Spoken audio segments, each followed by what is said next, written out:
और भगवान की जय, सभी संतों की जय, मेरे गुरुदेव श्री रामभद्राचार्य जी महाराज की जय। पिछले एपिसोड में आपने अष्टनाग की छोटी सी कथा सुनी। फिर आपने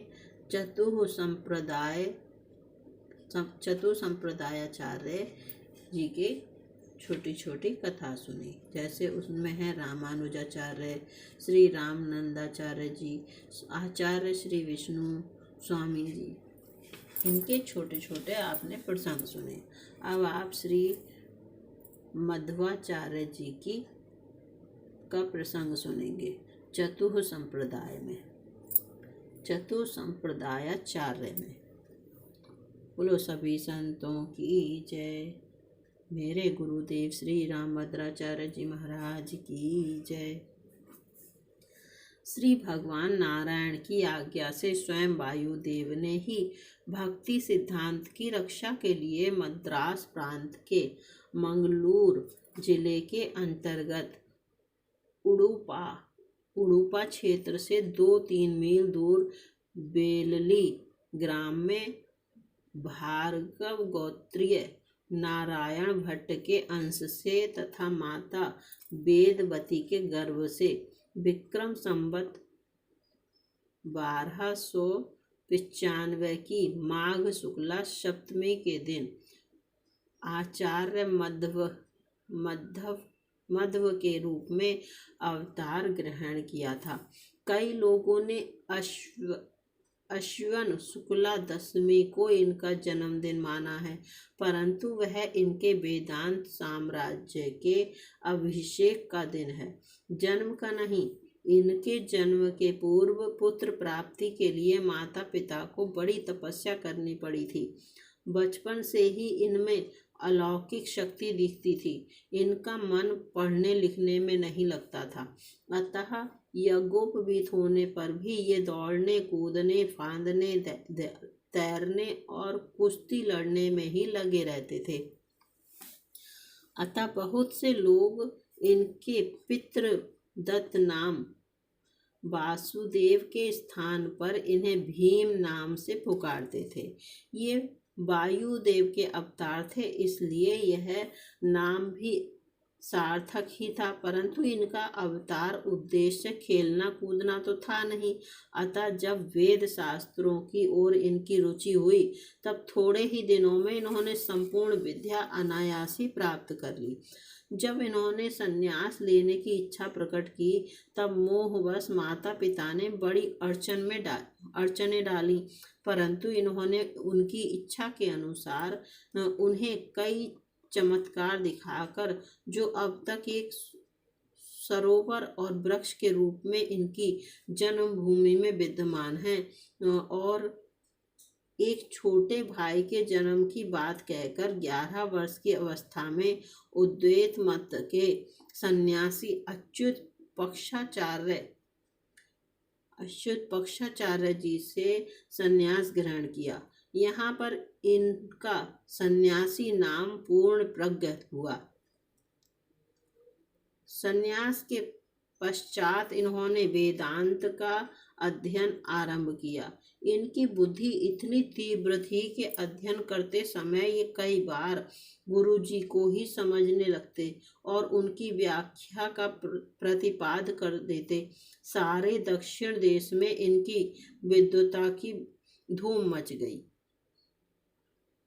एक दिन इन्होंने अपने गुरु से गंगा स्नान और दिग्विजय करने के लिए आज्ञा मांगी। ऐसे सुयोग्य शिष्य के विरह की संभावना से गुरुदेव व्याकुल हो गए।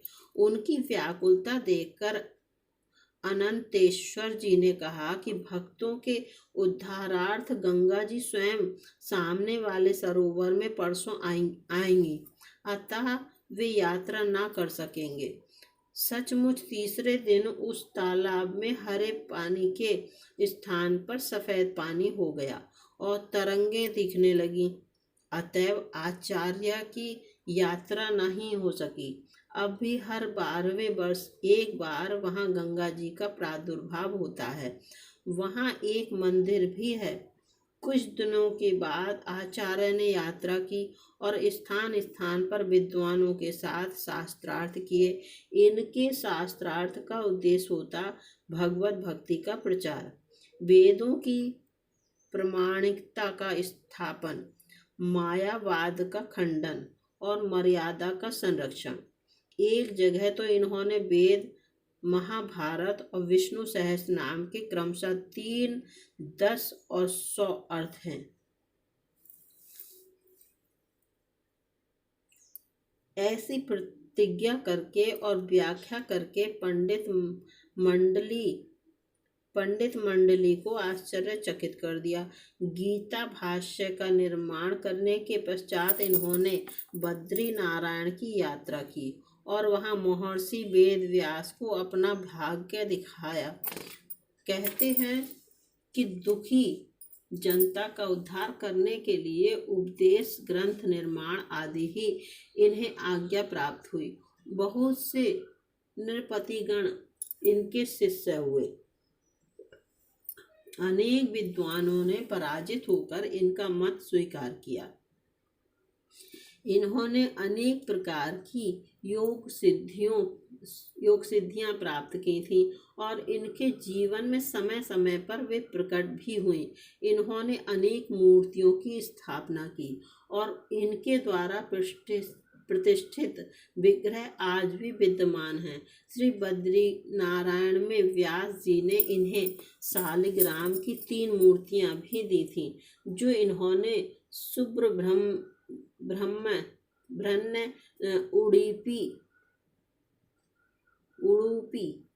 उडुपी और मध्य तल में पधराई। द्वैतवाद के आचार्यों में श्री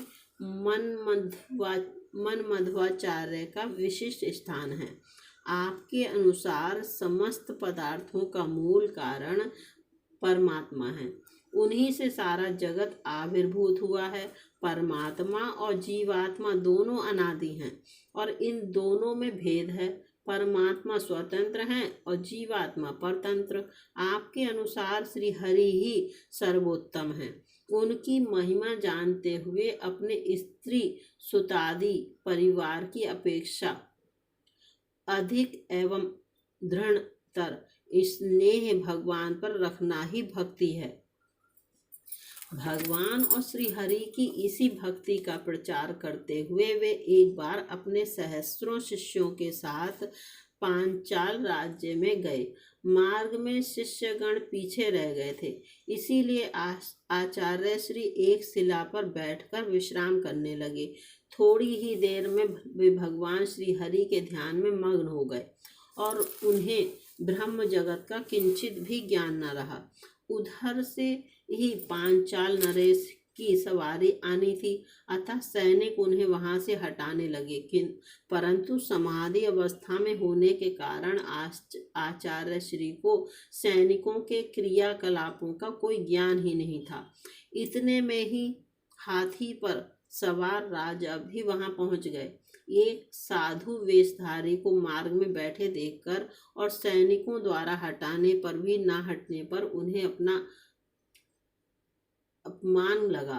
उन्होंने क्रोध में आकर महावत को आज्ञा दी कि इस पाखंडी को हाथी से कुचल दो।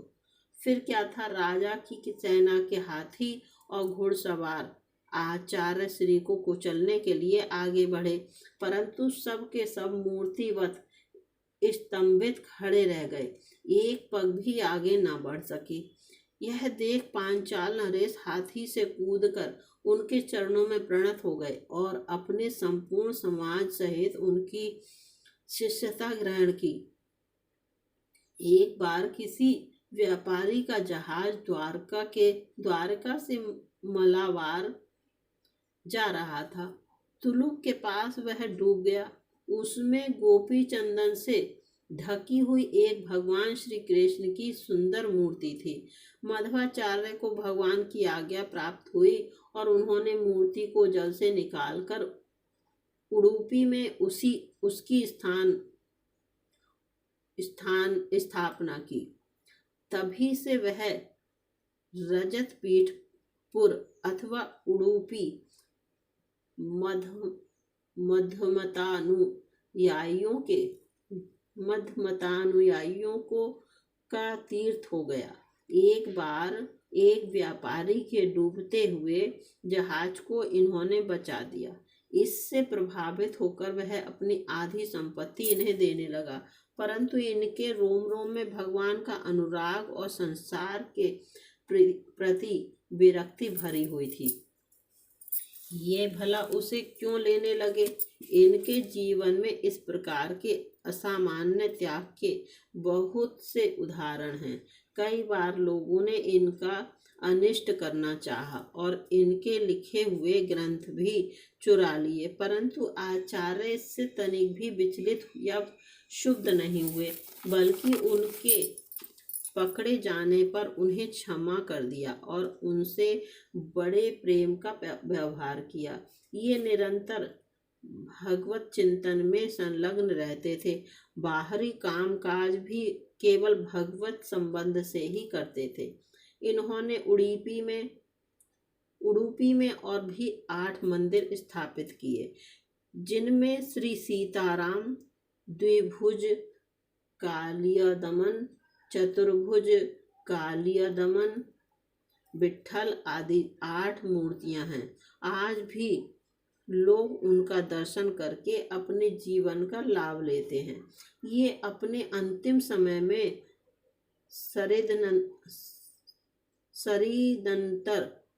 सरिदंतर नामक स्थान में रहते थे। यहीं पर उन्होंने परम धाम की यात्रा की।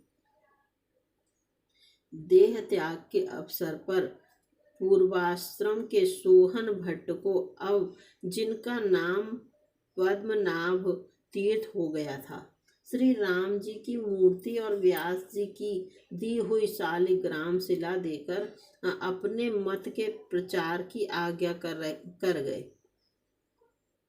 इनके शिष्यों के द्वारा अनेक मठ स्थापित हुए तथा इनके द्वारा रचित अनेक ग्रंथों का प्रचार होता रहा। श्रीमदाचार्य के बनाए अनेक ग्रंथ हैं, जिनमें गीता भाष्य, दशोपनिषद भाष्य, ब्रह्मसूत्र तात्पर्यबोधक, अनुव्याख्यान, ब्रह्मसूत्र, अणुभाष्य, भागवत, भारत, गीता तात्पर्य निर्णय, श्री कृष्णामृत, महारणव आदि मुख्य हैं। बोलो श्री माधवाचार्य जी महाराज की जय। सभी संतों की जय। मेरे गुरुदेव श्री रामभद्राचार्य जी महाराज की जय। अब अगले एपिसोड में आप चतुः संप्रदायाचार्य श्री निम्बार्काचार्य जी की कथा सुनेंगे, उनका वर्णन सुनेंगे। जय सिया राम।